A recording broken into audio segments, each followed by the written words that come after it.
you were to be asked between her and her, who makes a good therapist? Well, I'm just kidding. That is just me in different clothing. So, in as much as dressing or age or the degree doesn't really have much to do with who a good therapist is, I am here to talk about qualities of a good therapist. So, stay tuned. Hi guys, welcome or welcome back to my channel, which is all about mental health awareness and wellness. I know that I have been away for quite some time. I was feeling so uninspired, but I thought, why not do something to do with therapy? Because so many countless times I meet people and they're like, you are a therapist? Or maybe they think I'm too young, or even sometimes people wonder, do you really know what you're doing? Or aren't therapists supposed to be older people? Whatever assumptions people have about therapists, well, most of them are not true. So that's why I am here to help you be able to choose a good therapist, or even clear out your doubts about your therapist.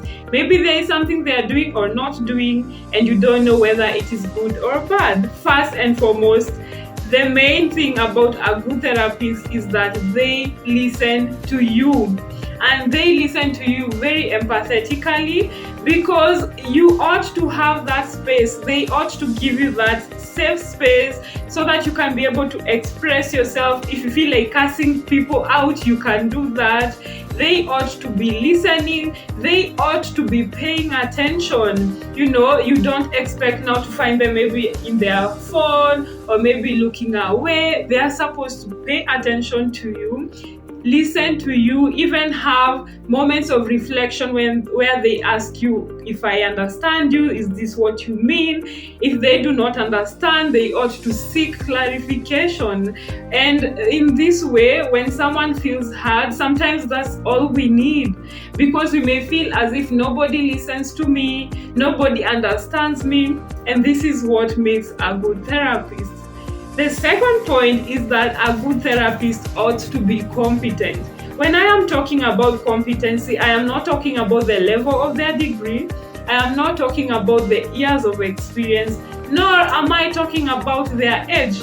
Because sometimes this is an assumption that maybe someone who is like 45 years older might be a good therapist than Maryanne, who is 28, but maybe I have more years of experience. Or maybe even the more years of experience don't really mean they have experience in whatever you do.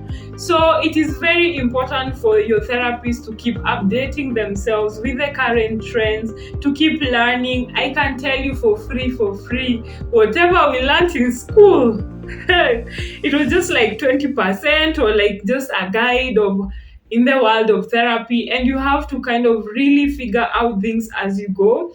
And another thing to know is that it's okay if your therapist doesn't really know something about it, but they ought to be honest about it. The problem that you may be having is if they lied, or if they told you things that are not true, just to cover up and look as if they know what they are doing. So it is okay for them to say, like, let me research more about that and I will tell you about it in the next session. But competency is very key. The next point is that confidentiality is key. The only moments that we break confidentiality is when maybe you're in the risk of harming yourself or another person, and that way we may be able to involve other parties so that we make sure you or the other person is safe. That is the only time. So if you may be suspecting that your therapist is going around sharing what you're saying, you can sue them. I remember there was this day a friend of mine was telling me that where she was going for therapy, her therapist was like a friend of their family, and she was afraid of sharing everything for the fear of it will get out of that. So if that ever happens, that is very unethical. The next point is that your therapist needs to have a treatment plan for you and be able to track your progress. Therapy is your story.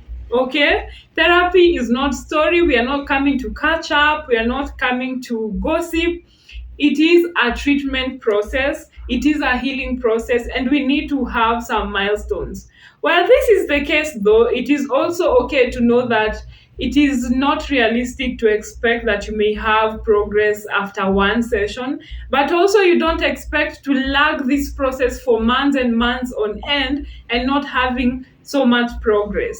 Your therapist ought to have clearly defined goals with you and be able to check your progress as the time goes by. Another thing to remember is that your therapist should not be trying to be your friend. They should not be following you up. Oh, good morning. How did you wake up? They should not really be hanging out with you outside of a therapeutic setup. That is because there's something we call dual relationships, and that is why I personally cannot help my sister, my mom, or whoever is close to me. Just because I will not really come out professionally, sometimes I may not be able to address some of the difficult issues. So your therapist is not your friend. Well, this is so, that does not mean that they ought to be cold and very serious, that it maybe come off as if they are standoffish.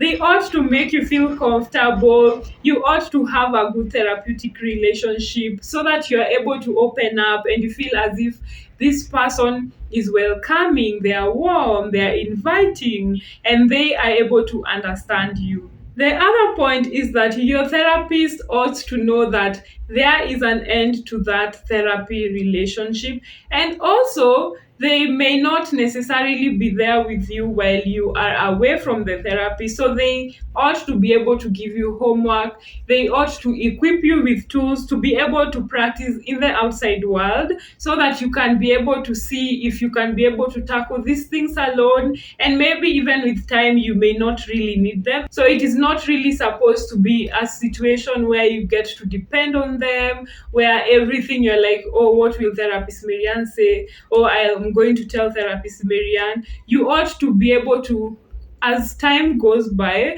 to start applying the things that you're learning in therapy so that it comes a time where you don't really have to be in therapy all the time or bring all the issues to therapy. Your therapist is not supposed to be bringing their own personal issues in the therapy room. Now, I will tell you the first ever therapy session I went to. This is exactly what happened, and of course, as you can imagine, I never went back. Your therapist is supposed to be going through their own healing process as well, and that is why we go to therapy. I have shared this on my socials, which, by the way, are you following me on my social media? Because that place we get to talk more and more about these whole mental health issues. So please go on and follow me in all of them, which is at Maryanne Warugoro or at Therapist Maryanne. You will always find me there. So what I'm saying is that your therapist ought to keep their opinions, keep their issues out of the therapy room. They ought not to overshare. The only time that we share, which is called disclosure, is usually if we feel that whatever we have done or gone through is going to help you. Probably I may tell you about my breakup story and how I was able to maneuver it, but I should not really overtake the session. You are paying me to listen to you, not the other way around. If you wanted stories, you could go and talk to your friends. So the therapy is ought to be client centered, to just focus on you and your problems. Another point is that your therapist ought not to give you solutions. Your therapist is not there to fix you. Your therapist is just supposed to walk with you, to guide you in order to be able to realize your potential, in order to realize actually the solution is within you all the time. I always tell my clients this: your mind is like tangled up earphones. You're going through issues, you do not know how to be able to solve them. You keep thinking and thinking and thinking, and it makes your earphones more tangled up. And with therapy, I help you to unravel the earphones slowly by slowly, slowly by slowly. You keep learning, you keep seeing where you're messing up. You keep seeing the irrational beliefs that you are having. You keep seeing why you are in the situation. And lastly, alas, your earphones are out and ready to work. And you can be able to listen to your music. So that is it from me. Thank you so much for listening to me. Thank you for watching my video. If you were able to learn something, please don't forget to like, comment down below what it is that you have learned new today. What is it that you would be looking for in a therapist that I haven't mentioned? And don't forget to share with someone who may need this video. And lastly, subscribe. Thank you so much, and until next time, remember that mental health is for everyone.